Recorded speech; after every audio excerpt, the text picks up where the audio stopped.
She invited her poor cleaner as a joke to mock him, but she didn't know his story. Teo was a very humble, unassuming, and handsome young man who had worked for Sabine's family as a cleaner for 20 years. To the world, and especially to Sabine, Teo was part of the furniture, a living, breathing tool used to polish the mahogany floors. Sabine was known for many things: her wealth, her sharp tongue, her spotless white mansion perched on the hill. But kindness was not one of them.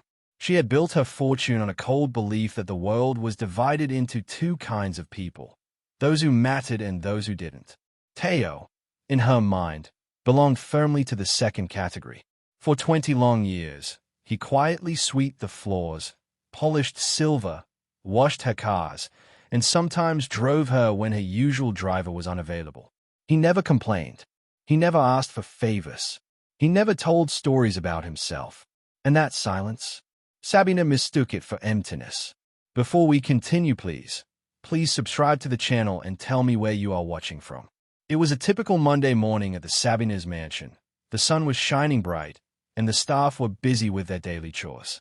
Teo, the quiet and reserved cleaner, was diligently going about his work, as he had done for the past 20 years. He had grown accustomed to the quiet life and the steady income that came with it. But little did he know, his life was about to take a dramatic turn. Sabine, the lady of the house, often threw lavish parties, inviting the who's who of society, and Teo would be the one behind the scenes, ensuring everything ran smoothly. But today, Sabine was in a mischievous mood, and she had a plan that would put Teo in the spotlight, but not for the reasons he would have ever imagined. As Teo was busy cleaning the pool area, one of the maids, a sweet girl named Aisha, approached him with a curious look on her face. "Teo, Madam wants to see you in the study," she whispered, her voice laced with concern. Teo's heart skipped a beat. Had he done something wrong? He quickly washed his hands and made his way to the study, his mind racing with worst-case scenarios. Upon arrival, Sabine greeted him with a sly smile, her eyes glinting with amusement. "Teo, I have a special task for you," she said, her voice dripping with condescension. "I want you to attend a party at my friend's mansion tonight. I want you to see how the other half lives. You'll be my special guest," she added, with a chuckle. "It's a black tie event, but I suppose you can just wear whatever it is you people wear to church. Don't be late, and try to wash the scent of bleach off your skin before you arrive. I wouldn't want you to offend the guests." She turned on her heel, her silk dress fluttering behind her like the wings of a predatory bird. As she walked away, Teo returned to his duties, his mind reeling with questions. Why would Sabine invite him to a party? What was the catch? He couldn't shake off the feeling that something was off, but he couldn't quite put his finger on it. As the day went on, Teo found himself lost in thought, his curiosity getting the better of him. Down in the servants' quarters, the atmosphere was different. The other staff members, cooks, maids, and gardeners, watched Teo with a mixture of pity and confusion. They had heard the rumors. They knew Sabine intended to humiliate him. "Don't go, Teo," the head cook, Martha, whispered as she handed him a small container of leftover soup. "She's a viper. She only wants to see you crawl." Teo smiled at her, a gentle, reassuring expression that reached his eyes. "Sometimes, Martha, you have to walk into the viper's nest to see how many eggs are left," he replied. As the sun began to set, Teo found himself standing outside the imposing gates of the mansion, his heart racing with anticipation. He had never been to a party like this before, and he wasn't sure what to expect. In 20 years, no one had ever invited him to anything. Not a wedding, not a birthday, not even a retirement party for another staff member. Inside the mansion, the gala was in full swing. The air was thick with the scent of lilies and the metallic tang of expensive cologne. Men in $5,000 tuxedos discussed market fluctuations and asset liquidation while sipping vintage Cristal. Sabine moved through the crowd like a shark in silk, her eyes constantly darting toward the grand entrance. She had instructed the security team to let Teo through, but to make sure he was properly vetted in front of everyone. She wanted the entrance to be the peak of the comedy. The poor cleaner, smelling of cleaning bleach, trying to navigate a red carpet. As he entered the mansion, Teo was greeted by a sea of unfamiliar faces, all of whom were staring at him in shock. The room fell silent, and Teo felt like he was on display, like a prized exhibit at a museum. Sabine, who was standing at the center of the room, raised her glass in a toast, a sly smile spreading across her face. "Ladies and gentlemen, I present to you, Teo, my humble cleaner," she announced, her voice dripping with sarcasm. The room erupted into gasps and whispers, and Teo felt his face burning with embarrassment. What was going on? Why was Sabine doing this to him? He turned to leave, but it was too late. The doors had been closed, and he was trapped. The night had just begun, and Teo was about to find out that nothing was as it seemed. As the evening wore on, Teo found himself at the center of attention, with everyone staring at him like he was some kind of curiosity. He was starting to feel like he was losing his mind, and the only thing that kept him going was the determination to uncover the truth behind Sabine's motives. Little did he know, the truth was far more shocking than he could have ever imagined. As Sabine's guests continued to goggle at Teo like he was some kind of zoo animal, he couldn't help but wonder what he'd done to deserve this treatment. He'd always kept to himself, doing his job and going home, never causing any trouble. But Sabine seemed to be enjoying herself, a wicked glint in her eye as she watched Teo squirm. "Teo, come mingle," she called out, winking at her friends. "Tell them about your life, about your dreams." Teo felt a cold sweat break out on his forehead. What was Sabine playing at? He didn't want to talk about his life, didn't want to be the center of attention. He just wanted to get out of there, to escape the humiliation that was slowly crushing him. But it seemed like Sabine wasn't about to let him off the hook that easily. She led him to the center of the room, where a hush fell over the crowd. "Our Teo here is quite the inspiration," she said, her voice dripping with sarcasm. "He's been working for my family for 20 years and is still stuck in the same position. Isn't that just the epitome of hard work and dedication?" The room erupted into laughter, and Teo felt his face burning with shame. Just when he thought things couldn't get any worse, a waiter approached him with a glass of champagne. "Compliments of the host," he whispered, nodding towards Sabine. Teo's eyes met hers, and for a moment, he saw something there, a flicker of something that looked almost like guilt, but it was quickly extinguished, replaced by a smirk. As he took the glass, Sabrina excused herself from a group of guests and walked toward him, heels clicking sharply against the floor like punctuation marks in a sentence she intended to finish. "So," she said, forcing a smile, "are you enjoying yourself?" Her tone carried an unspoken challenge, as if daring him to say the wrong thing. "Yes, madam," Teo replied calmly. "It's a beautiful gathering. You've brought many people together." He did not flatter her wealth. He did not praise the decor. He spoke as though commenting on a simple fact. Sabine tilted her head. "You don't seem overwhelmed," she said. "Most people would be." Teo met her eyes, respectfully but firmly. "I suppose life teaches us different things," he answered. "Some lessons prepare you for rooms like this. Others teach you how to clean them." The words were polite, but they landed hard. For the first time that night, Sabine didn't know how to respond. She laughed it off, but the laughter came half a second too late.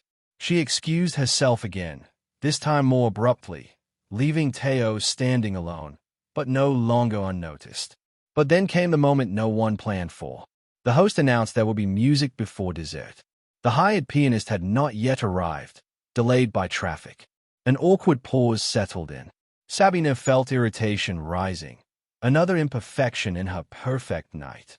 She was about to suggest skipping the performance when someone, jokingly, said, "Does anyone here play?" A few laughs followed. "I can," Teo said quietly. The room went still. Sabine turned sharply. "You?" she asked before she could stop herself. "Yes, madam," Teo replied. "If you'll allow me." A few guests chuckled, assuming this was part of the joke. Sabine's pride fled. Let him embarrass himself, she thought.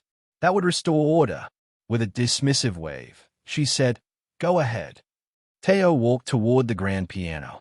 Each step felt heavier than the last, not because of fear, but because of memory. He sat down, adjusted the bench, and placed his hands on the keys. For a moment, he closed his eyes. Then he began to play. The first notes silenced every whisper. The melody was rich, controlled, and impossibly precise. It wasn't just music, it was storytelling without words. Conversation stopped. Folks froze mid-y. Some guests leaned forward unconsciously, drawn in by something they couldn't explain. Sabina felt her breath catch. This was not amateur playing. This was mastery. Teo's fingers moved with confidence born of years of discipline. Each chord carried emotion, loss, hope, restraint, resilience. The room that once laughed now listened in reverence. By the time the final note faded, no one spoke. Silence wrapped around the hall like a held breath. Then applause erupted. Not polite applause, not forced applause, real applause, standing applause. Teo rose from the bench and bowed slightly, his face calm, unreadable. Sabina stood frozen, her mind racing. Who was this man she thought she knew? What had she invited into her home? The storyteller returns with a knowing pause, because applause can be louder than insults, but it is far more dangerous to those who thrive on control. That applause still echoed in Sabina's ears long after it died down in the hall. People gathered around Teo almost immediately. Compliments poured in from every direction. Where did you learn to play like that? That was extraordinary. You play with so much feeling. Teo accepted every word with a gentle nod, his expression calm, almost distant, as if the praise belonged to someone else. He thanked them politely, but he did not bask in it. He never lingered too long with any one group. He had learned, over many years, that attention could be as heavy as neglect. Sabina watched from across the room, her glass untouched. This was not the evening she had planned. The spotlight was no longer hers alone, and wise, she hadn't given permission for it to move. For the first time in decades, Sabina felt something unfamiliar crawl up her spine. Uncertainty. She had built her life on knowing exactly where everyone stood in relation to her. And yet, here was Teo, her cleaner, her occasional driver, standing somewhere she could no longer define. She approached him again, slower this time, her voice softer but sharper underneath. "You never told me you could play," she said. Teo smiled faintly. "You never asked, madam." The words were simple, respectful, but they landed like a mirror held up too close. Sabina forced a laugh. "Well, you certainly surprised us," she replied. "I didn't realize you had talents like that." Teo met her gaze. "Everyone has talents," he said gently. "Some are just never invited to show them." That sentence lodged itself deep in Sabina's chest. She excused herself once more. But this time, there was no grace in her exit. Around her, guests continued to talk, not about her achievements, not about her success, but about Teo. His music, his composure, his mystery. The joke had officially slipped out of her control. As dessert was served, an elderly man at one of the tables studied Teo carefully. His eyes narrowed, not with suspicion, but recognition. He whispered something to his wife, then stood up slowly, walking toward Teo with deliberate steps. "Young man," he said, "forgive me if I'm mistaken, but did you ever study abroad?" The room quieted again. Teo hesitated for the briefest moment. The past pressed against him once more, heavier now. "Yes," he replied, "a long time ago." The old man's face lit up. "I knew it," he said. "Your technique, it reminds me of the conservatory in Vienna. I taught there for years." A ripple of surprise spread through the guests. "Vienna? Conservatory?" Sabina stiffened. Teo inclined his head respectfully. "I was fortunate to learn from very good teachers." "Fortunate," the man repeated, smiling. "No, my boy. That kind of mastery comes from discipline and sacrifice." Sacrifice. The word hung in the air like a bell tolling once, slow and deep. Teo's smile faded just slightly. He thanked the man and stepped back, as if the conversation had gone far enough. But it was too late. Curiosity had been awakened, and curiosity is relentless. A younger guest leaned in. "So why are you working as a cleaner?" he asked, not cruelly, but genuinely confused. This was a question he has avoided for 20 long years. Teo looked around the room. Faces watched him now, not with mockery, but expectation. Even Sabina had stopped pretending not to listen. Because life, Teo said calmly, doesn't always follow talent. Sometimes it follows responsibility.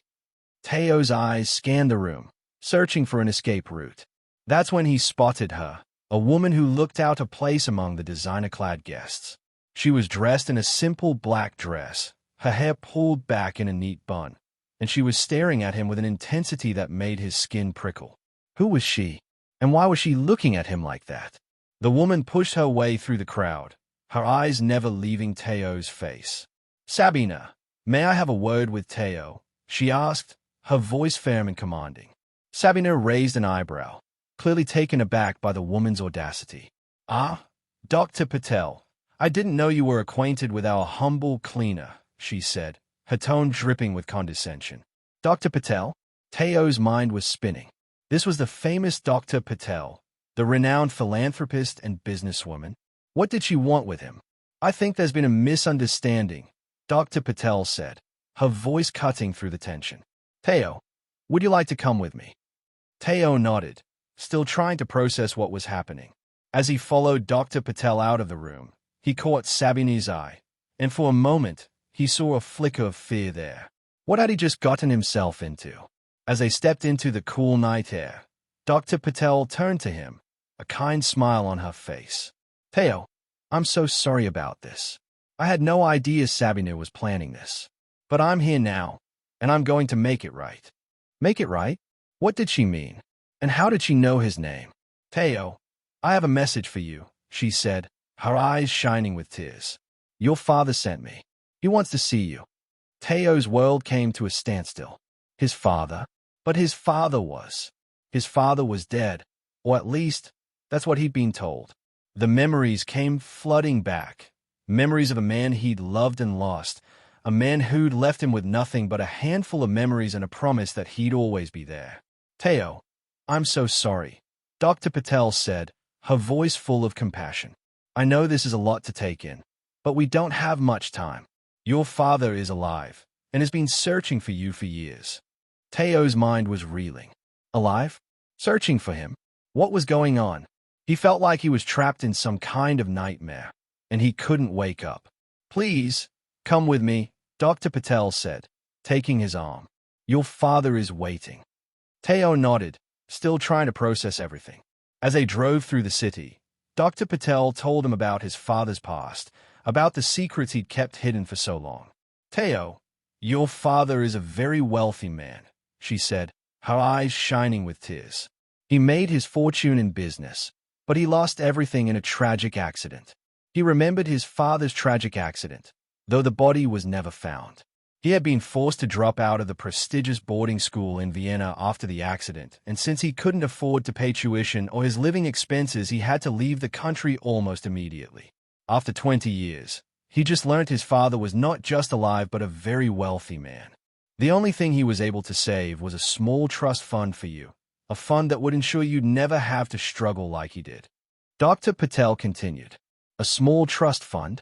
Teo's mind was spinning. That meant, you mean, I'm rich? He asked, his voice barely above a whisper. Dr. Patel smiled. You're more than rich, Teo. You're one of the wealthiest young men in the country. Your father has been working tirelessly to rebuild his empire, and has done it all for you. Teo felt like he was living in a dream where everything was turned upside down. He was a billionaire, a man of means, and yet he was still the same person he'd been just hours before. As they arrived at a luxurious penthouse apartment, Dr. Patel led him inside. Teo's eyes widened as he took in the opulent decor, the stunning views of the city. This was his home? And then, he saw him, the man he'd thought was lost to him forever. His father, standing tall and proud, a smile on his face. Teo, my son, he said, his voice shaking with emotion. I found you. The room was filled with tears and laughter as Teo and his father reunited, the years of separation melting away in an instant. Teo felt like he was home, like he'd finally found the missing piece of himself. But as they hugged, Teo couldn't shake off the feeling that something was off. Why? Why had he kept his existence a secret all these years? His father smiled, his eyes shining with tears. Teo, I know I have a lot to explain, and I promise. But first, I have a question for you. Are you ready to take your rightful place in the world? Take his rightful place. What did that mean? I don't understand, Teo said, his voice shaking. What do you mean? His father smiled, a hint of mischief in his eyes.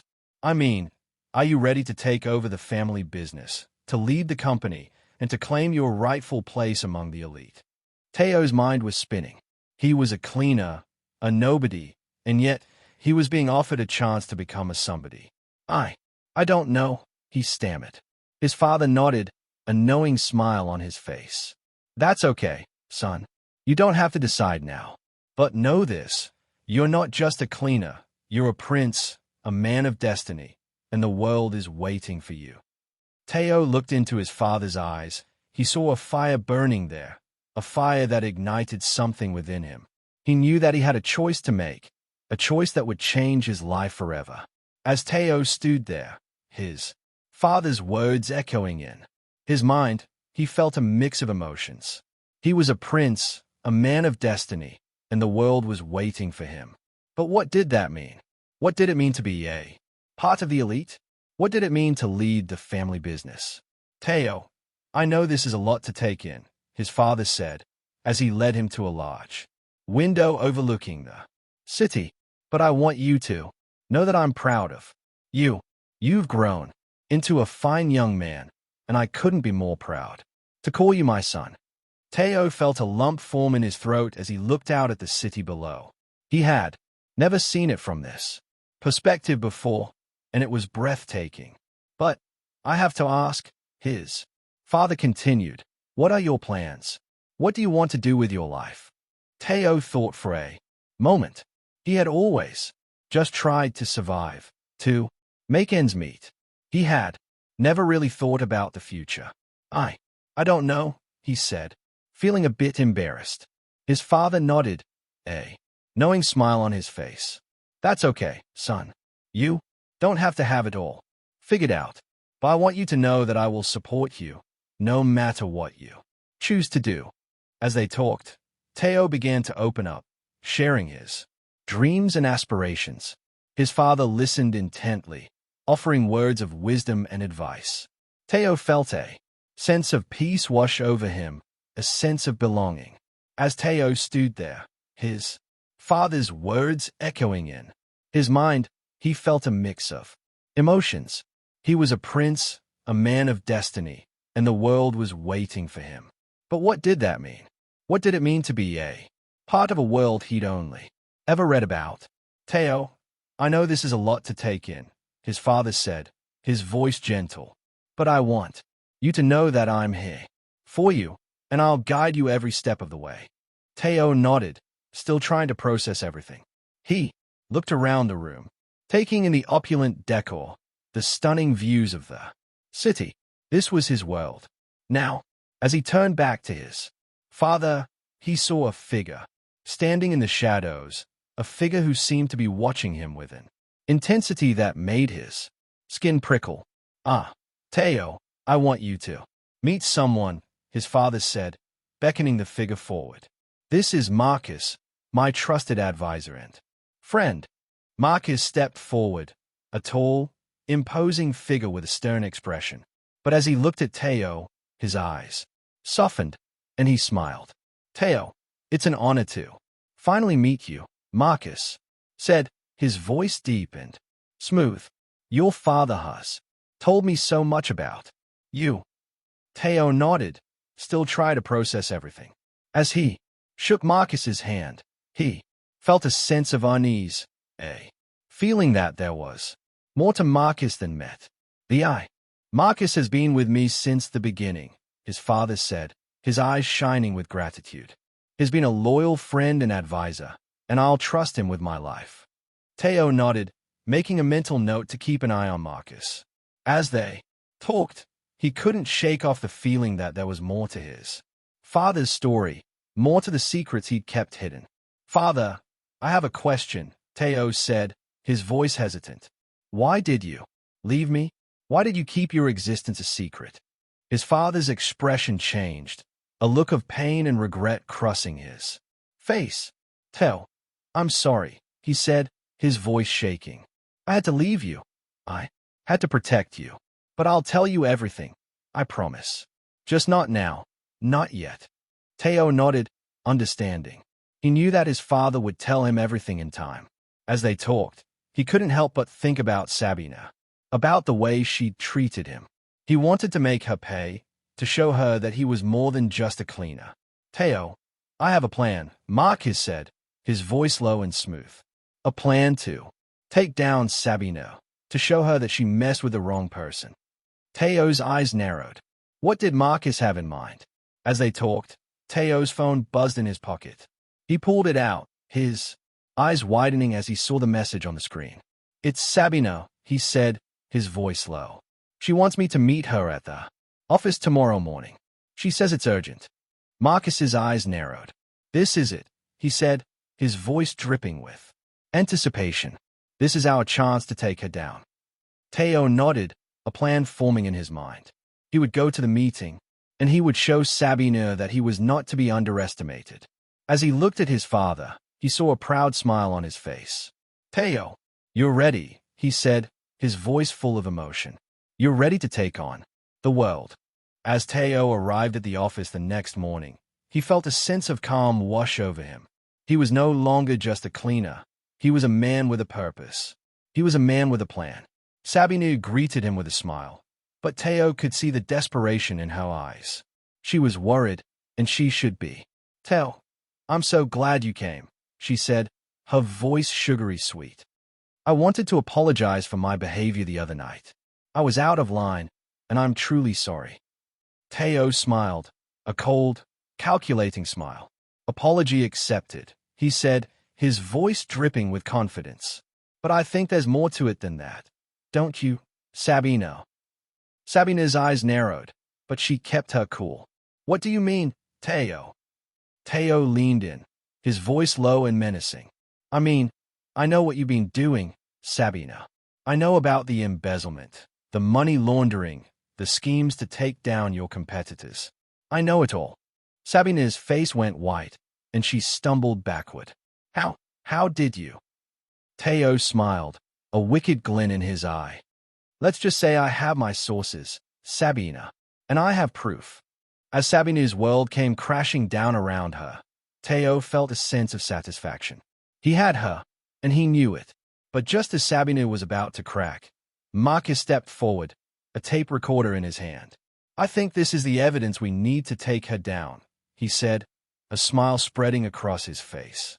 The room fell silent, and Teo felt a sense of unease. What was Marcus playing at? And then, it happened. The door burst open, and a team of police officers stormed into the room, their eyes fixed on Sabina. Sabina, you're under arrest, one of them said, his voice firm. As Sabina was led away in handcuffs, Teo felt a sense of justice. She'd gotten what she deserved, and he was the one who'd brought her down. As Teo stood there, looking at Sabina being led away in handcuffs, he realized that true strength comes not from wealth or power, but from humility and kindness. He remembered the words his father had spoken to him. A true leader is not one who rules with an iron fist, but one who leads with compassion and empathy. Teo's journey had taught him that appearances can be deceiving, and that true greatness is not measured by what we have, but by who we are as people. He had been given a second chance, and he was determined to make the most of it. As he walked out of the office, he saw Aisha, the maid who had been kind to him, waiting for him with a smile. Teo, I'm so proud of you, she said, her eyes shining with tears. Teo smiled, feeling a sense of gratitude and appreciation. He realized that he didn't need wealth or power to be happy. He just needed people who cared about him, and he needed to be true to himself. And so, Teo's story comes to an end. But the lesson lives on. Be careful how you treat others, for you never know what they might be going through. And always be true to yourself, for that's what truly sets you free. Do not look down on anyone, for you never know what their story is and what they might be capable of. Treat everyone with kindness and respect, for it's the greatest wealth you can ever possess. Please subscribe to the channel and tell me what you learned from this story.